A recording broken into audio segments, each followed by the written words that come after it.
অনেক দিন থেকে আমার একটা স্বাদ ছিল, বুঝলে? আমার স্বাদ ছিল যে আমার জীবনে কেউ একটা আসবে, আর সেই তাকে নিয়ে আমি সব কিছু ভুলে যাব, সব কিছু, মানে জগৎটাকেই ভুলে যাব, বাস্তবটাকেই ভুলে যাব।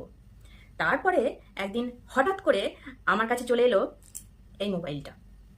চলে এলো ঠিক নয়, চলে এলো কি চলে এলো না, এই আমার হাজব্যান্ডই আমাকে গিফট করলো। বাস, আমি জীবনে সব পেয়ে গেলাম, সব ভুলে গেলাম।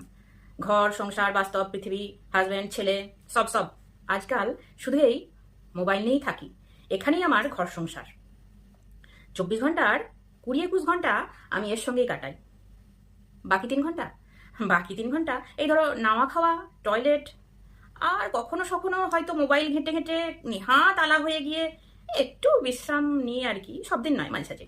না হলে আমি 20-21 ঘন্টা 22 ঘন্টা জেগেই কাটিয়ে দিই এই মোবাইলের ভেতর ঢুকে। সবসময় এইভাবে এইভাবে ঢুকে থাকি আমি।